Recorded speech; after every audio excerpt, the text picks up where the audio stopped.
Olá, bom dia a todos, graça e paz da parte do nosso Deus, nosso Senhor Jesus Cristo, a sua vida, ao seu coração.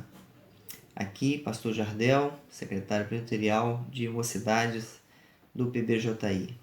Venho aqui me dirigir à nossa singular e especial federação, lembrando que, ainda que vivamos num momento difícil de isolamento, de restrições, de regras e de cuidados especiais, a nossa vida cristã continua e o nosso trabalho também.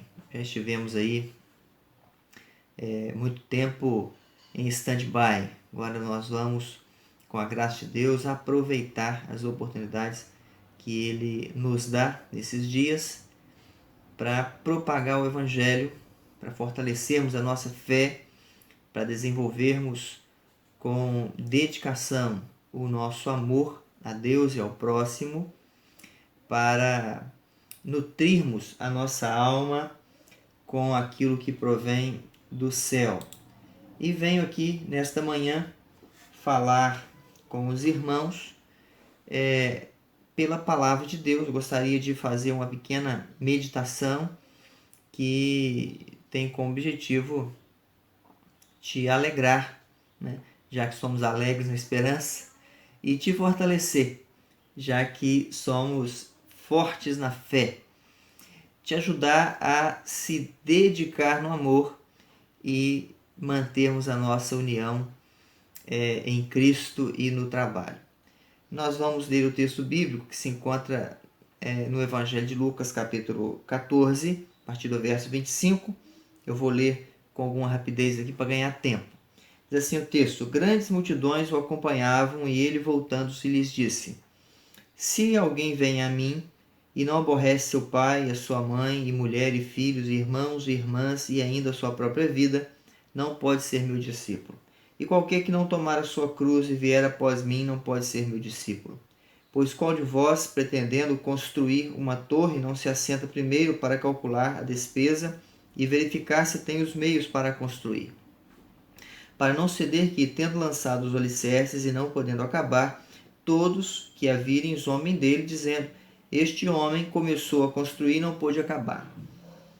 Ou qual é o rei que, indo combater outro rei, não se assenta primeiro para calcular se com 10.000 homens poderá enfrentar o que vem contra ele com 20.000? Caso contrário, estando o outro ainda longe, envie-lhe uma embaixada pedindo condições de paz. Assim, pois, todo aquele que dentre vós não renuncia a tudo quanto tem, não pode ser meu discípulo. Bem, em primeiro lugar, eu gostaria de lembrar que Jesus está aqui acompanhado de uma multidão grande.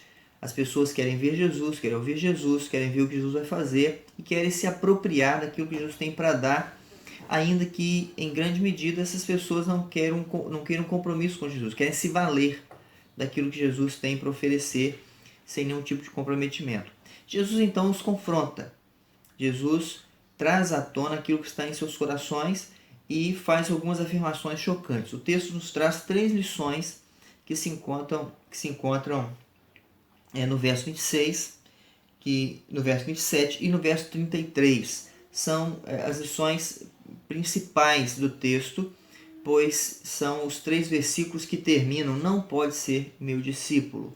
E ele nos ensina algumas coisas aqui que pode roubar de nós essa relação com Jesus, essa relação pessoal e de responsabilidade com Jesus. Em primeiro lugar, ele destaca que o discípulo de Cristo precisa amá-lo mais do que todas as outras pessoas, todas as outras organizações, entidades, todos aqueles que estão próximos.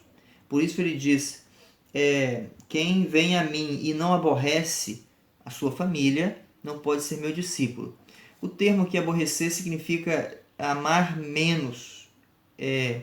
Ou seja, se você não ama menos todos os demais em detrimento de Cristo, você não pode ser discípulo dele, não pode segui-lo. É impossível segui-lo de forma legítima sem amá-lo mais do que todas as demais coisas, do que todos os demais entes. Nada pode ocupar o lugar no nosso coração mais do que a Cristo. Por isto que a nossa família só é bem-sucedida quando nós amamos mais a Cristo do que as pessoas. Porque aí poderemos amar as pessoas como Cristo nos amou.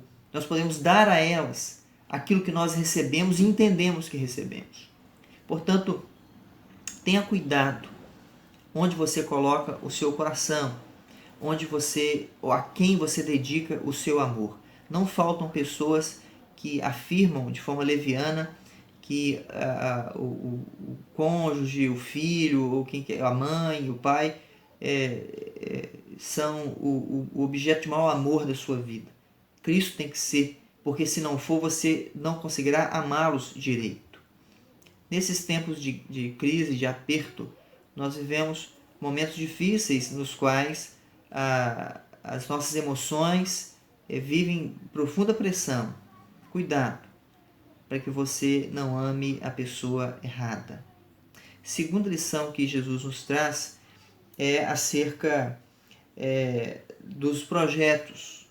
Nós, como seguidores de Cristo, precisamos ter o cuidado de não seguir os nossos desejos em detrimento da vontade dele. Por isso que ele diz: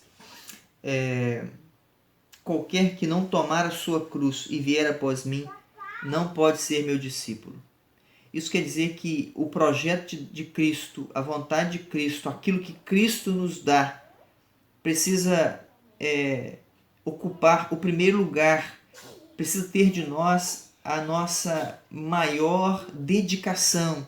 Nós precisamos nos empenhar mais para o reino do que para os nossos projetos particulares. Aliás, os nossos projetos particulares precisam estar inseridos no reino, precisam ser frutos do reino, do entendimento do reino, da nossa inserção no reino. A nossa responsabilidade com o reino precisa nortear os nossos projetos pessoais.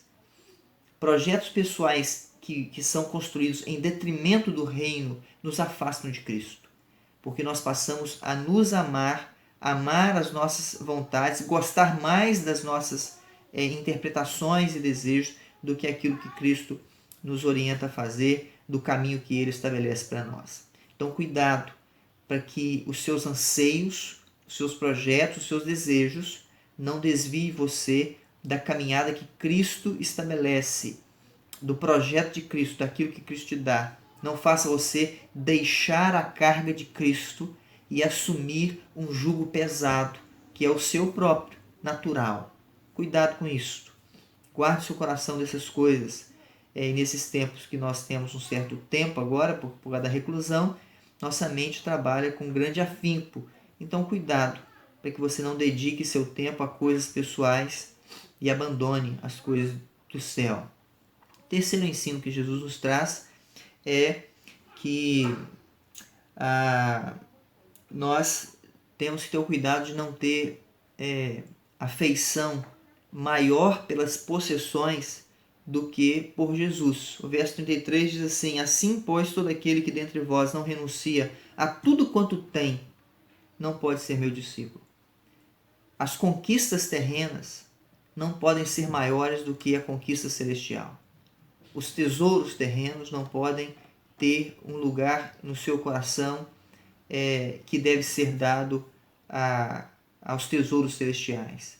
Aquilo que Cristo nos oferece no céu, a herança celestial, precisa ter um lugar especial de destaque no seu coração. Então, cuidado para que você não valorize as coisas do mundo em detrimento das coisas celestiais. Não ame o mundo e as coisas do mundo. Ame o céu e as coisas do céu. Por isso Paulo, em Colossenses capítulo 3, diz: buscai as coisas lá do alto, pensai nas coisas lá do alto, onde Cristo vive, não nas que estão aqui da terra. Nosso lar é lá, nossa pátria é lá, nosso tesouro é lá, nossa casa é lá. Então guarde-se disto. E no meio desses ensinos, Jesus coloca uma pequena ilustração para tratar da mente inconstante. Ele diz aqui, duas ilustrações. Ele fala que aquele que começa uma casa sem planejar ou começa uma guerra sem planejar, ele é fadado à vergonha, à execração pública, ao escárnio. Esse é o inconstante, aquele que não sabe, aquele que que não planeja, aquele que não pensa, aquele que não conhece, aquele que não se compromete devidamente com Cristo. Ele começa alguma coisa, mas no fim ele será envergonhado. Guarde-se disso, jovem presbiteriano. Guarde-se disso, jovem da Federação de Mocidade Presbiteriana do PBJI. Guarde seu coração daquilo que possa tirar de Cristo o lugar dele na sua vida. Trabalhe, confie no Senhor, dependa do Espírito Santo, leia a palavra, ore, desenvolva a comunhão.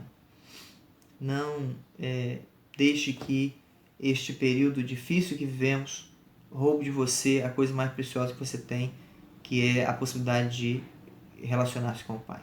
Deus o abençoe, fortaleça, o guarde e nos conduza aí em trabalhos preciosos e dignos do nosso Deus. Vou orar com você agora. Senhor, nosso Deus, tem misericórdia de nós, abençoe nossa federação, sustente, dirija, nos conduza pela Tua mão ao triunfo, à frutificação. Guarde as famílias da nossa federação, que possa, Deus, ser fortalecidas e conduzidas pela Tua boa mão, pela Tua palavra, pelo Teu Espírito, em nome de Jesus. Amém.